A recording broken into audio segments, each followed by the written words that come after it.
There are moments in life when you realize you're doing the very thing you were born to do. The moment I really saw I could go on international level was when I ran in Stockholm Diamond League, my 52.3. Sit. Jesse Knight started pretty quickly, took a half a yard, maybe a metre out from Femke Bol to the first hurdle, but the two of them just about rising together. Femke Bol always builds nicely into a race, and by now down the back straight, she's already starting to just move away from the others. Also, I was going to the 53s and this was already really good, and the whole year I was also training to hopefully get an Olympic medal, so of course I was already thinking about this, but when I did this race it was such a breakthrough for me, also to see what I was capable of, and the time was so fast that this was really the moment that I was like, okay, I can compete at the highest level with the best people in the world, and this is something amazing. Look at this, Femke Bol is miles ahead. It's going to be her against the clock here. The crowd know how good she is, know how quick she ran here last year. Stumbled off that last hurdle, just going to lose a little bit, but Femke Bol, watch the clock here.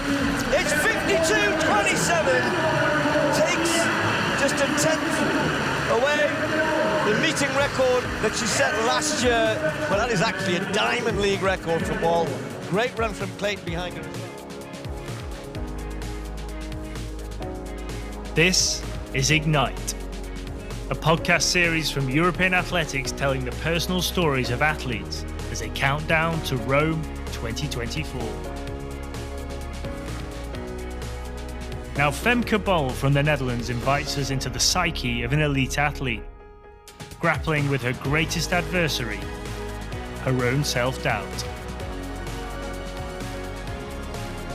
Despite her success and that moment of epiphany in Stockholm in June 2022, Femke still had to quieten those inner voices that doubted her. En route to the European Championships in Munich, there was a poignant pep talk from her coach that propelled her to clinch an astounding 3 gold medals.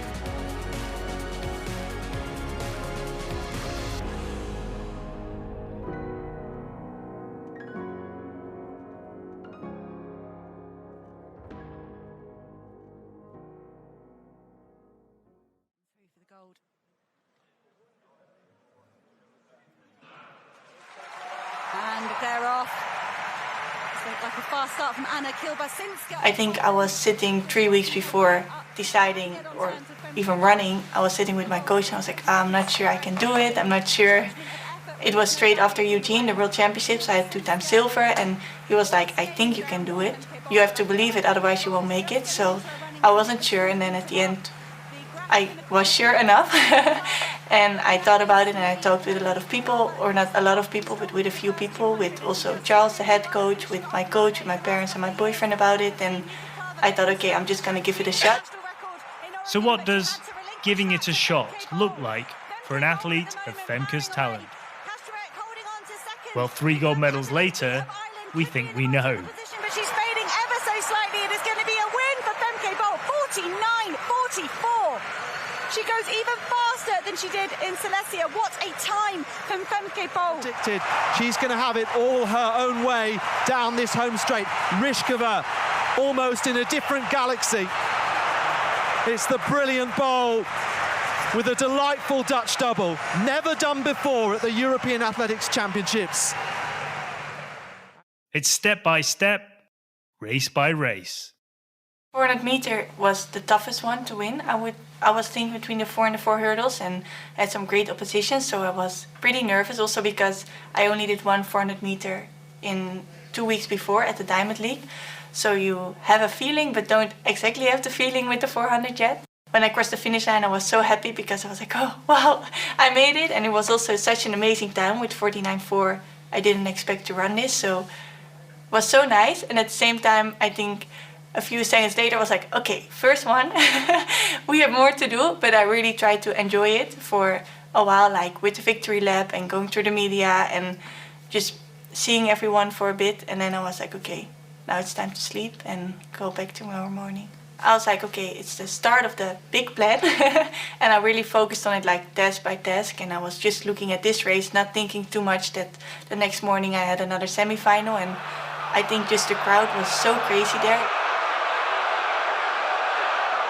was such a nice atmosphere that I also really got the feeling like, okay, people want me to be able to make this at the end 3 times gold. So it was such a nice feeling, and I felt ready and I knew what I had to do. I knew how I had to execute. So it was just about trying this, and I think it worked out pretty well. With 300, we were with 3 together, and I just tried to push it as much as I could.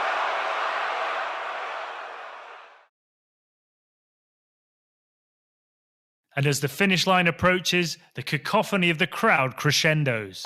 Jürgen tries to use her shoulders to go around the outside, but is out-muscled by Femke Bol, who's on her way to win her 3rd gold of these championships, with Kazmarek coming through for silver.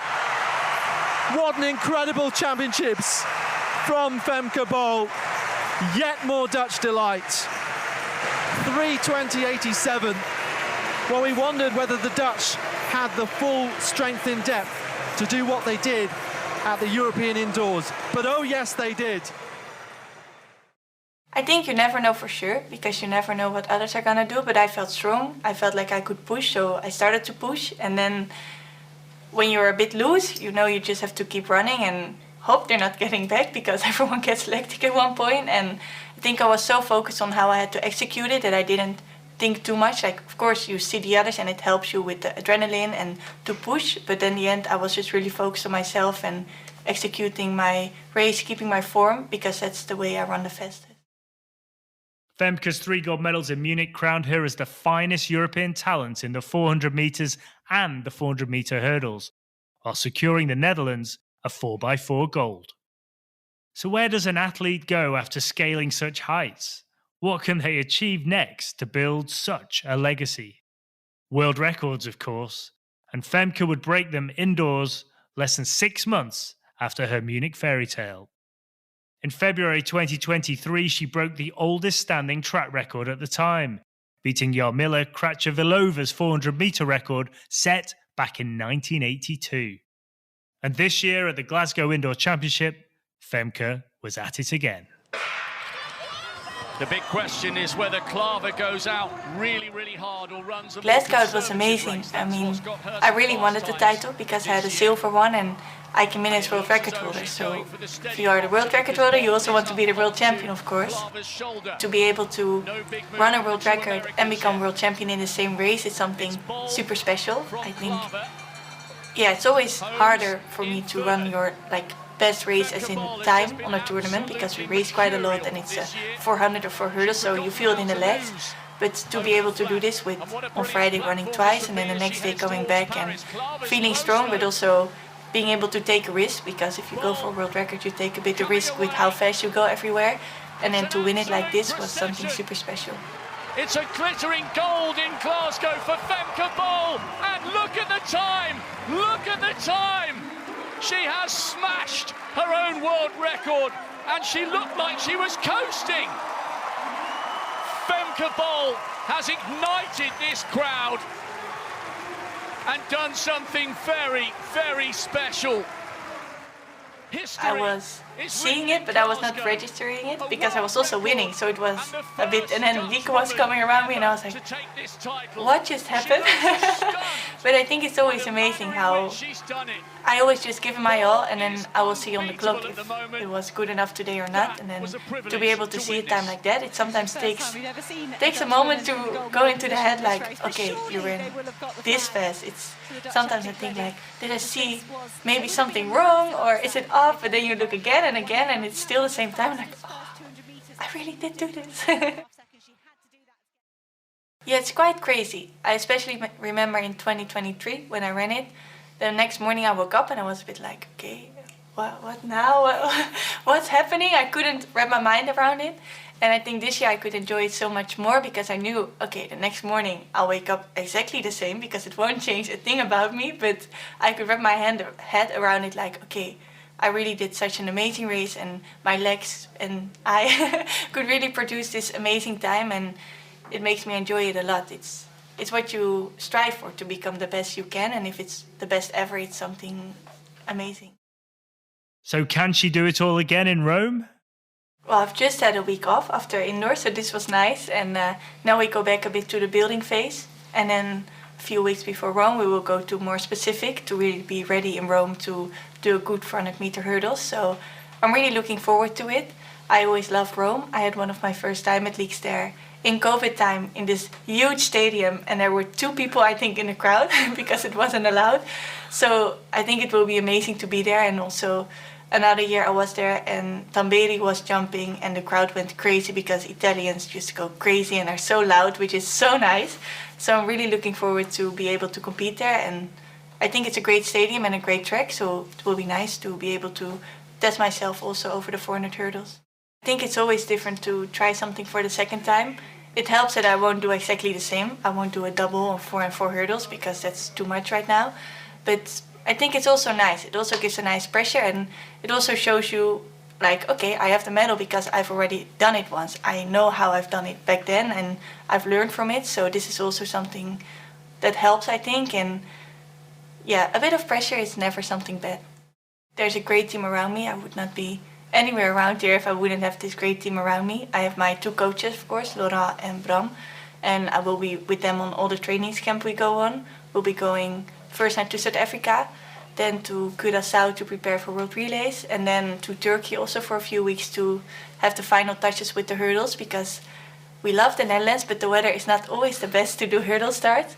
And then around me I have my physiotherapist, I have a psychologist, a nutritionist. There are so many people, and I'm so lucky to train at this amazing sports center in Papendal where all of it is centered and together. So they all work together, they all speak to each other, and it's, for me, really the perfect way to do it because I'm pretty planned. I want everything to fit in perfectly. And if you're training at a place where it's already like this, and if you have coaches who want the same, or it may be even more planned and more into details than I want, it's perfect. So it's really something, it's always a team effort. And also with my teammates, we are world champion with the 4x4. We have a great team around us, and also the men are now bronze at the World Indoors. So it's amazing to be always training with these people and be in this environment where we always inspire and motivate each other.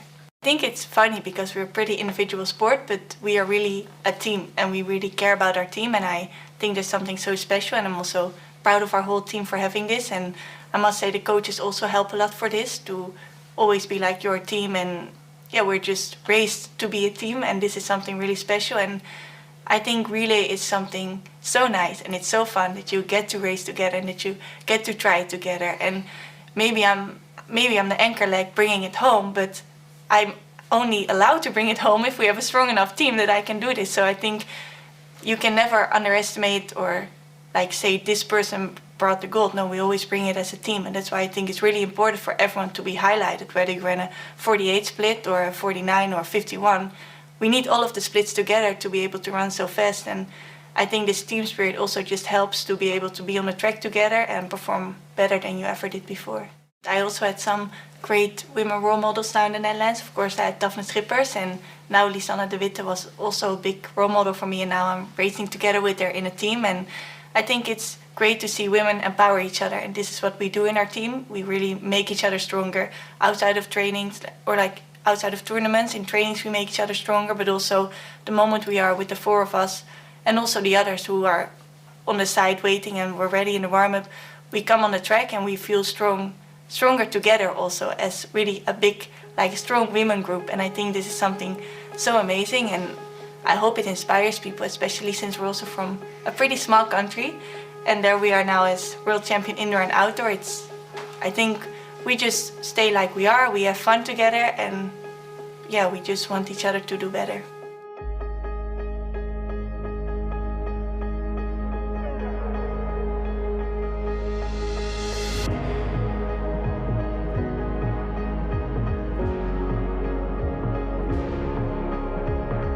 This has been a Highway 61 production for European Athletics.